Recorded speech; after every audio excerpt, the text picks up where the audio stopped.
Assalamualaikum warahmatullahi wabarakatuh. Selamat siang, CM Sport Massage Therapy. Hari ini tanggal 21 ya. Betul? 21 Maret 2022 ya. Hari ini pasien yang pertama kita mendapatkan satu mereview kondisi Bu siapa ya? Asmani? Oh nggih, Bu Marem yang mengalami kondisi stroke pada sisi sebelah kanan. Ya. Ini adalah kondisi Bu Marem saat ini. Yang ini adalah review yang kedua, ya kita konten yang kedua. Ya, kondisinya sudah cukup progresif ya, sudah ada kemajuan. Ini berdasarkan penjelasan dari putranya beliau, ya. Ya inilah yang terjadi pada usia-usia lanjut. Kita bisa saja terkena stroke ini, siapa saja, kapan saja, dan di mana saja bisa mengenai bisa terkena stroke, serangan stroke. Karena serangan stroke sudah pernah saya sampaikan dulu adalah akibat pola pikir, pola makan, dan pola hidup. Ya, kadang ada orang yang mengalami stroke ini yang sejak usia remaja juga pernah ada yang kena stroke. Ya, ada salah satu pasien saya yang kena stroke di usia remaja. Ternyata memang ada faktor genetik, ya, faktor keturunan yang memudahkan orang itu makan apa saja itu langsung tensinya naik. Ya, apalagi makanan-makanan yang bersantan dan berlemak tinggi, gitu ya. Begitu makan langsung naik tekanan darahnya. Itu mudah sekali terserang stroke. Di usia lanjut semacam ini bisa disebabkan mungkin yaitu pola pikir, ya, pola hidup, mungkin juga pola makan. Ya, ini terkena pada Bu Marem yang umurnya jenengan sak menika pinten Bu Marem? 100. Wih, masa pun 100 katanya. Gitu. Luar biasa. 100 nih Pak zaman Jepang dhisik nggih. Pernah ketemu Jepang sampean? Mau nanti ketemu Jepang dereng? Dereng. Wah, dereng 100 berarti. Tahu ketemu London mboten? Udah ketemu. Nah, belum ketemu. Perang mboten. Iya, oleh perang. Tapi kalau belum ketemu Belanda, kalau belum ketemu Jepang rasanya belum 100 ya. Jadi kalau 100 itu kita kelahiran tahun 930 sekian ya. 32 mungkin. Sekarang ini Bu Marem, tapi rasanya ya mungkin lupa. Ya inilah. Jadi stroke ini kadang-kadang tidak bisa kita pikirkan ya. Kita sudah menjaga segala sesuatunya, tiba-tiba ada serangan stroke. Jadi penyakit itu kadang-kadang tidak bisa kita mengerti juga. Ya. Sudah jaga pola pikir, pola hidup, pola makan. Tapi ternyata ada satu hal yang tidak bisa kita ketahui penyebabnya, tiba-tiba mengalami stroke. Ya, kita relaksasi dulu. Kita rilis dulu bagian anggota gerak bawahnya, ya. Bagian sisi sebelah kanan, ya, terutama pada sendi-sendi, ya, yang banyak kita yang berfungsi sebagai alat gerak, ya. Turun ke bawah nanti kepada sendi ankle, kemudian sisi sebelah kiri juga akan dilakukan rilis sebagai penyeimbang atau balancing, kemudian baru ke tangan, ya. Nanti sakit Bu, Madam, nggih. Sakit nggih.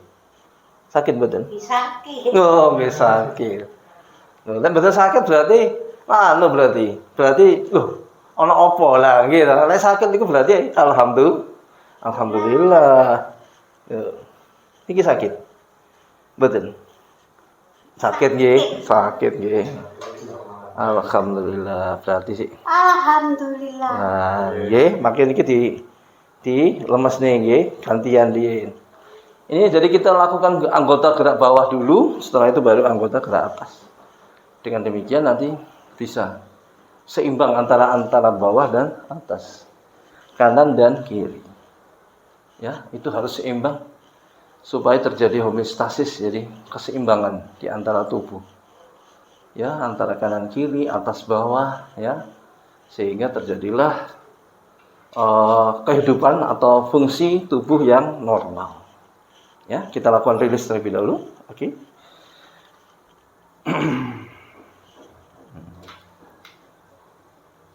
Terus.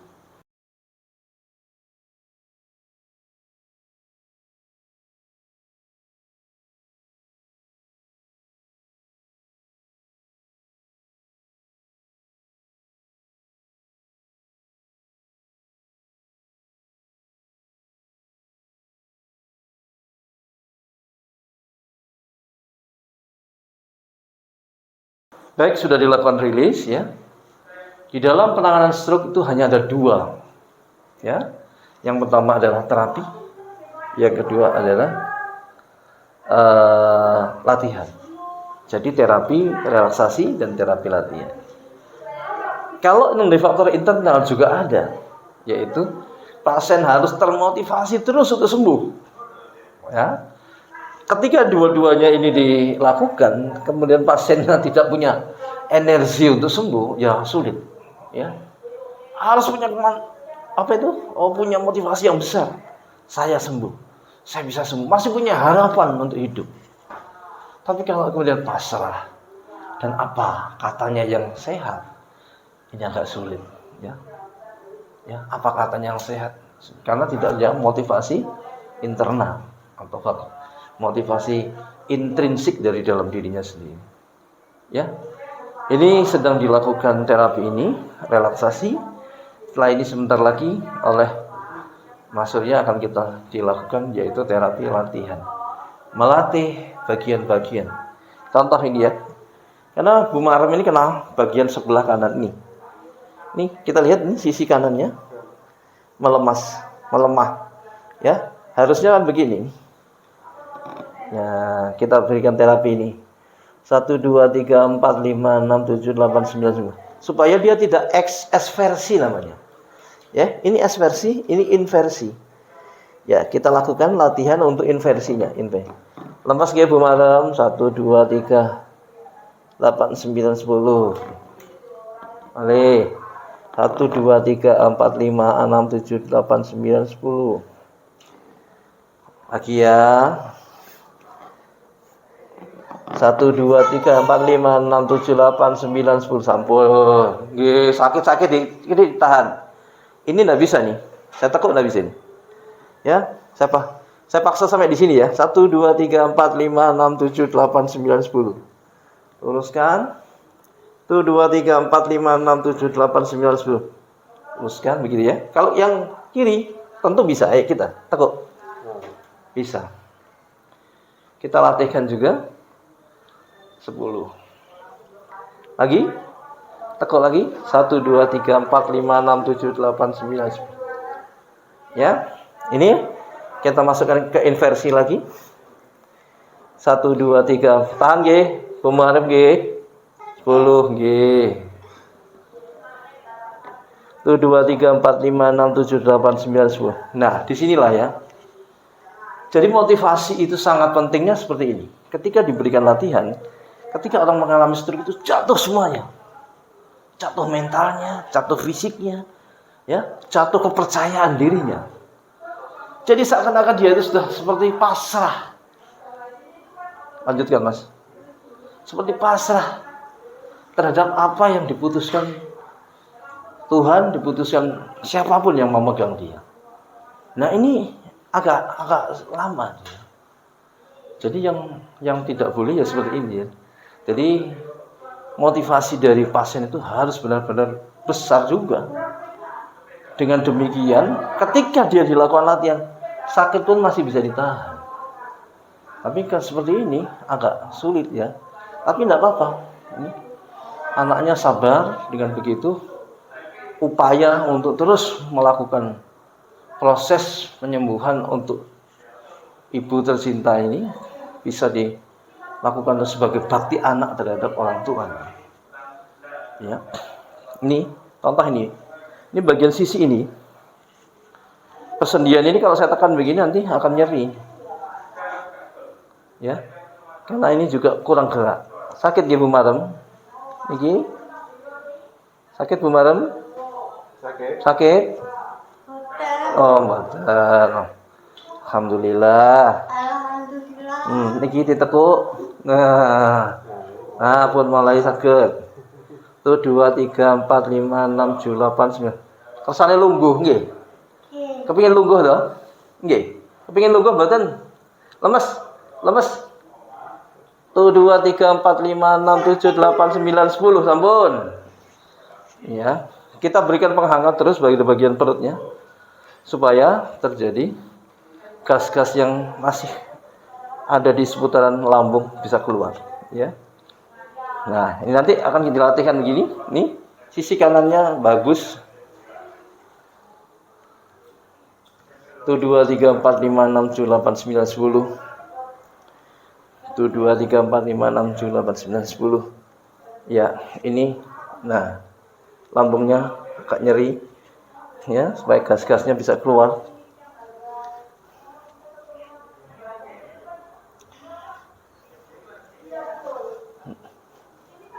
Dilatih ya, ya. Oke. Demikian informasi tentang kondisi stroke dari Ibu Marem dan mungkin banyak juga pasien-pasien yang lainnya. Jadi yang paling penting kalau di dalam terapi hanya ada dua, terapi relaksasi dan terapi latihan. Tidak kalah pentingnya adalah motivasi daripada pasien untuk kita terus memberikan ini. Nggih, Bu Marem, semangat nggih. Semangat supaya sembuh. Nggih. Lek sembuh mangke sok mlaku-mlaku teng tunjungan, nggih. Demikian itu ya. Mudah-mudahan itu menjadi semangat untuk Bu Marem. Tetap jaga prokes, salam sehat selalu. Yes, monggo Mbak, Bu Marem, yes. Yes. Yes. Ya.